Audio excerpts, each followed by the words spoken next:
again straight from my inbox to you guysini nakhumula ngoba I spoke nangomunye naye same story but si different nyana. Hayi ugeli uthi ke yena wayesebenza waitress kwenye ama restaurants. So yazi ama restaurants ama shift akhona kuphunywa ngekhatheli ezi-odd nje kuphunywa ngo-11 ebusuku. So she had this one shift wayephuma ngo-11 ebusuku. Usugel mephuma ngo-11 emeke kushuthi transport isengasekho, so you have to go somewhere you hike khona. Uthi ngithi ngisamile kuvele kume nje i-Ford Ranger. I think i-Ford Ranger red mangaphosi singasho njalo.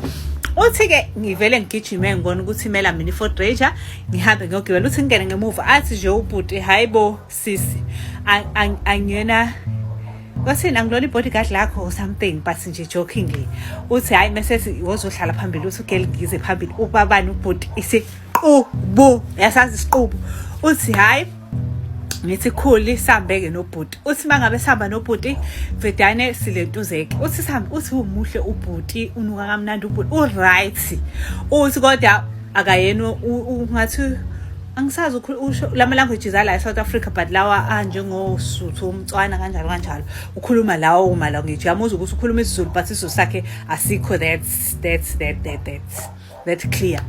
So uthi ke ugeli lentuzeke sihambeke ke nobhuti. Uthi mesihamba nobhuti muhle ubhuti yabo but ku quiet nje asikhulumi yabo. Uthi hayi sambe ke uthi hayi angisathi ubhuti azongibeka ngasekhaya. Okay fine. Uthi kodwa nje nginalokho uthi wazwa muhle ubhuti. Uthi hayi angishiye ngasekhaya ke mhlawumbe ngabo 12 lapho sebefike ngakubo amshiye ngaku ahamba ubhuti. Uthi the next day futhi shift yami ngo-12 futhi. Uthi nangi futhi same brother.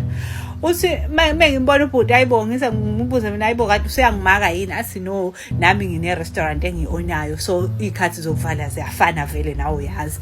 Uthi ngiunderstand ke. Uthi hayi ubhuti ke antshena igama lakhe nesibongo sakhe sixoxe nje. Uthi hayibo ngibosela ubhuti yangichaza ke manje. Uthi ngibe nehope ukuthi hayibo ubhuti uzocela inamba. Uthi kukayicela ubhuti inamba angayicela inamba. Uthi okay fine angehlise futhi nangasekhaya bokulokhu ke nje kukhona i-chit chat encane akufani nayizolo. Hayi okay fine. Uthi ngixoxela sangitshena igama le restaurant yakhe. Okay cool. Uthi that day afika ubhuti ufike engigibeza ubhuti ugqoke ingubo engathi zamaSulumane.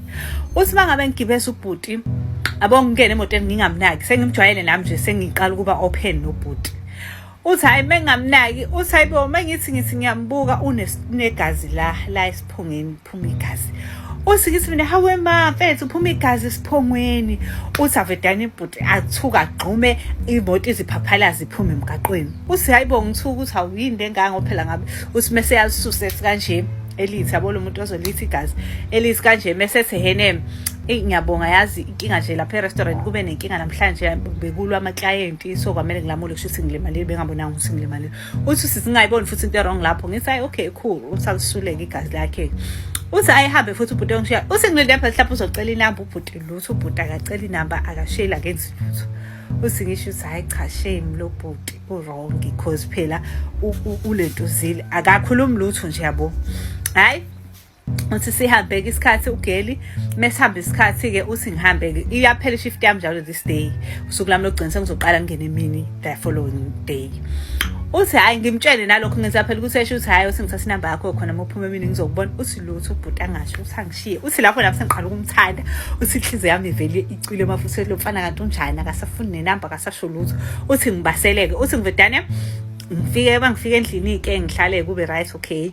The next shift ingiqalaza ngamboni ubhuti. Uthi ngize ngene ku Google ngithi uthi ngichecke ilentuzana because anginayo inamba. Uthi ngichecke i-restaurant yakhe yabo mhlawumbe ngizoyithola inamba yakhe or something yabo because uyi-owner. Uthi hayi ngichecke mangichecka nje vele ukuthi i-restaurant yavalwa 2 years ago. Uthi hayibo ngibe nokuthi hayibo uthi manje le Google uthi ngithi hayi mhlawumbe i-update wanga mhlawumbe yavalwa phinde yavulwa yabo.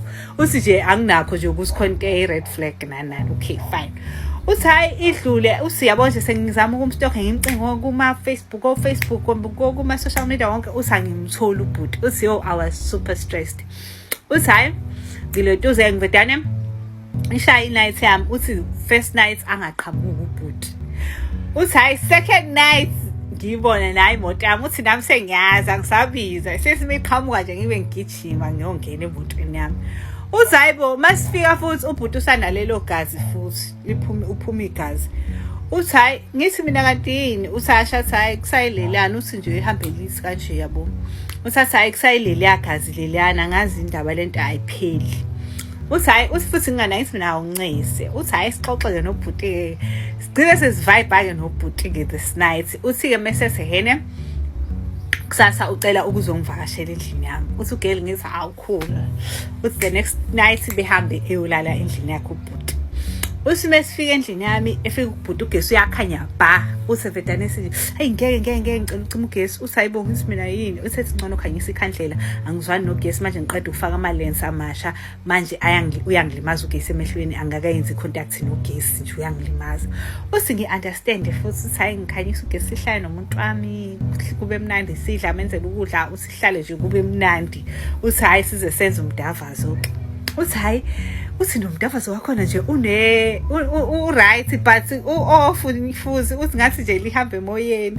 uthi hayi ngixake ukuthi understand but ke we move uthi hayi uthi ekseni ngilindele ukuthi nje ngizovuka ngemorning glory uthi manje singavuka ekseni hayibo brother mine akabonwa uthi hayibo ngixake ukuthi awusehambile njalo uthi ngishiyele inothi ukuthi sorry baby bekumele ngiphuthume ngiyovula i-restaurant uthi ngiphathe kabi but ngibe lokuthi yaphela duty calls ayikho into azoyenza ubhuti uthi okay fine uthi ayidlula isikhashana futhi athi ubhuti amengena imini futhi akamboni ubhuti akafoni ubhuti akaze icela inumber till today uthi hayi fine uthi ke ngilentuzeke ngithi okay fine bhuti athi ke this time around ngifuna ukuthi wena uzovakashela mina uthi ngithi okay so qala endlini yami ngiyogeza kancane ngilungiselele and then siyahamba uthi nangempela adlule endlini ke as usual ubhuti amkhanyiselile lentuzana ekhandlela because akazwani nelentuzana so okay fine uthi sihambe ke semzini kabhuti uthi lapho ku close by but ngibe nokuthi konke into lendawo ngoba ingasekhaya ngingayazi uthi it's like 10 minutes away from kubo uthi ngibuza ukuthi le ndawo ngiyindaba ngiqale nqa kodwa ngibe ngiyazi le ndawo kungasekhaya phela ngoba iseduzane kumele ngabe ngiyakwazi la uthi kodwa futhi nginganaki uthi hayi masifika kwakhe umuzi omkhulu uthi umuzi unoguqa sithandaze around yonke nje lezi manga uthi upendwe ngo bright color nje abaningi uthi ngithi mina wakwazi kwakuhle emzini wakho uthi nayi ngiyabona umuzi wami lona uthi bese uthi mungena phakathi yonke into black and white uthi hayi nalapho futhi ku cute black and white wakhona nje muhle uthi singeneke khanyiswa amakhandlela ke nakhona a black and white akukhanyiswa olentuzana ogesi okay ngikhulu usangenzela ukudla ngidle usukudla khona ukutesta kumnandi kodwa futhi kubi ku-off nje uthi khona lama red flags ayekhona but angiwaboni angiwanakile uthi hayi ngizwe ukudla kumnandi uthi kuzokuya mhlawumbe ngitshelile ngangidla but kwakumnandi but ku-off futhi ku-taste sokotshani futhi uthi nje kuningi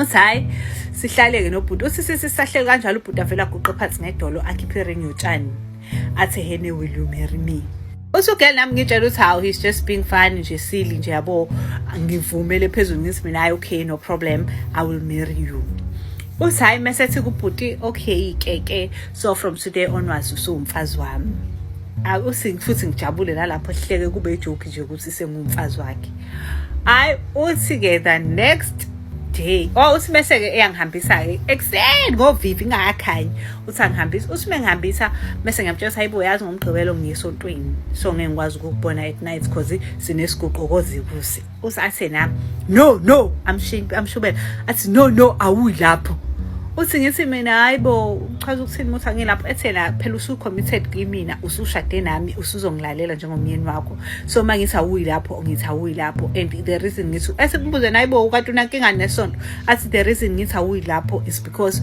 wena usumuntu wami kumele uqale esontweni lami qala before uye kulelo sonto lakho uthi ngithi mina okay but nje nginga-understand uthi ngithi nje uyanyalo mina kodwa esontweni la ngiyakhona cause nje ngivele Saturday angisebenzi and ngibona kade ngisemsebenzini kuphela uthi hayi aqanyanya athi nje futhi ungayenzi mistake yokuthi uke ungangcinanga ngoba uzongibona kahle ukuthi ngifana noba usayibona xa ukuthi lokufana kanti futhi aggressive kanjena usikodwa futhi nginganakho cause ngiyamthanda uthi he was very cute uthi muhle ufana siyaphela isikhathi uphathu ngiya-uploada manje niye kulokhu ningithethisa manje ngenza wona emva kwale video uyangena manje.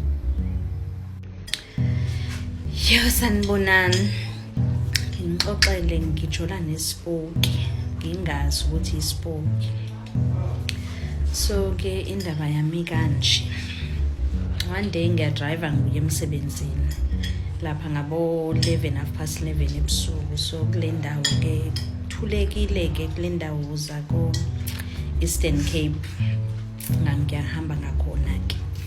So nabantu abamile emgwaqweni ke, so abanye baya ngapha ngiya ngakhona, abanye abiya kwelinye side. So ke kugibele lo bhuti oyi-1 kulabantu kade besemgwaqweni, uthi naye uya ngala ngiya ngakhona.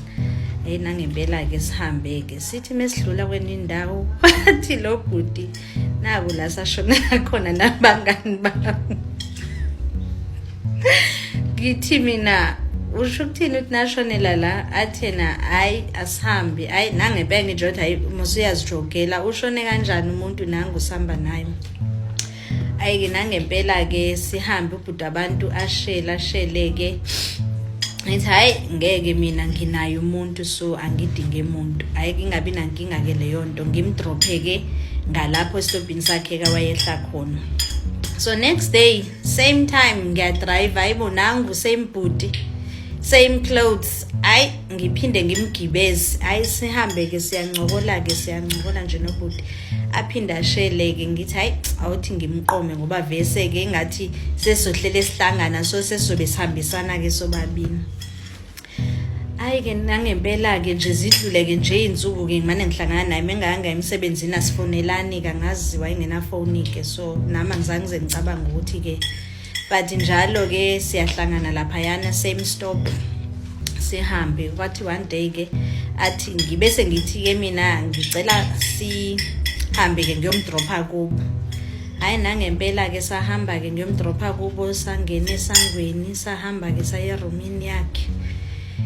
Athi ke naye ucela ngihlale ngingahambi. Ngithi mina okay no it's fine, ngizohlala ngenze ngihambe ke. Nangempela ke ngikhi imoto yami ngibuye ke ngize kulala la ngisho ekhaya ukuthi hayi angibuyi namhlanje, so ukuze bangangilindi. Hayi kubhuti abantu silale, man ngiyagodola. So ngimbathe ke oblanket abakhona ke. Nangempela nombhede wakhe mani ngezwa lo mbhede uqinile ngcono kwaye laba bawotsegetseke, but kingabi nandaba ke mos leyo nto. So silale ke siyancokola ke nje lana ke ngempilo ke nje izinto esenzakalayo nokuthi umuntu wenzani. Oh my gosh, ngizoqhubeka no part.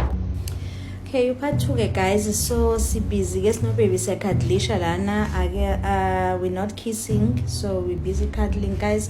I was so in love nalendoda ngalendlela ukuthi bese ngibone ngazuthi siyashada ngeweekend, sikuleya vibe yokuthi ngifuna nabazali bakwazi ngangendlela bese ngimthanda ngayo. Ubani owake wajola nendoda nje vele ifike nje nifuna ukucuddlisha, not even kissing, engafuni nje nokuthi nenze nix, niyabhizi niyacuddlisha lele esifubeni snack pack esifubeni sendoda. Hayibo kwaze kwamnandi emjolweni angendlela ngisho ngithi yabona lo uye ngoba ngangasaziboni nje ukuthi ngizophinde ngijole nomunye umuntu, ngase ngikwa ngizoshiya kwayilo khona ngiqhubeke nomuntu wami ngendlela engangise ngimthanda ngayo. Ayike sazincokolela ke no baby, siyaplana ke nje, sesiplana ngefuture ke nje nesandwa sami. Ayike kwasa ekseni ngahamba kusemnyama, then ngamshiya ke esalele ke naye, then ke ukuthi vele sophinde sihlangane ke late. And ke kwase kuyisikhathi sesijola nje, ngizizwa ukuthi nami ngingambonanga mani ngathi angikho right kahle kwayisekhandeni leli, ngathi ngiyamperingana nje mengabonanga indoda yami.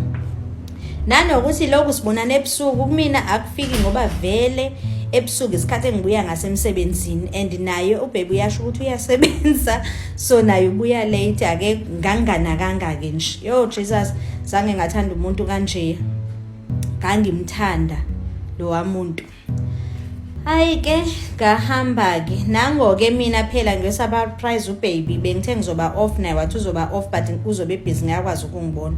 So ngathi let me go surprise usithanda sami phela, sengiyakwazi Moscow. Ngiyafika ke nangempela kubo ke, hayi ngicela ubani, hayibo umazelaphi. Ngithi hayi sisebenza soba u2 because mase ngifuna abazali bazothi ngizothini.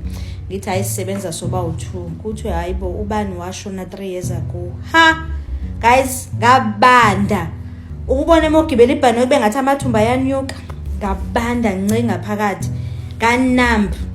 Ngithi kanjani nje kade nginaye last week, so ubethena ke namhlanje and bese ngakwazanga ukubonana ke nje insuku eziningi. Lento engithema ngize ngiyomsurprise. Hayi kuthwe ke nangempela siyahamba ngempela nanti ithuna lakhe umuntu. Jesus, ngangikhohle ngisho ijezi lami phezu kwethuna lakhe lapho engangilishiye khona kade ngilele khona phela. Ngoba ekuseni ngenkathi ngihamba ngizange besalithatha ijezi ngalikhohlwa nje. Kanti ngilikhohlwa le jezi bengibathe lona ubusuku bonke phezu kwethuna. Ngiyanitshela ngasho ngathi umjolo no more. Ngayeka kwayilo msebenzi ngaresigna, dayisa kwamoto leyo ngoba kwamoto ngaseyibona ngathi namabhadi nje kwayona.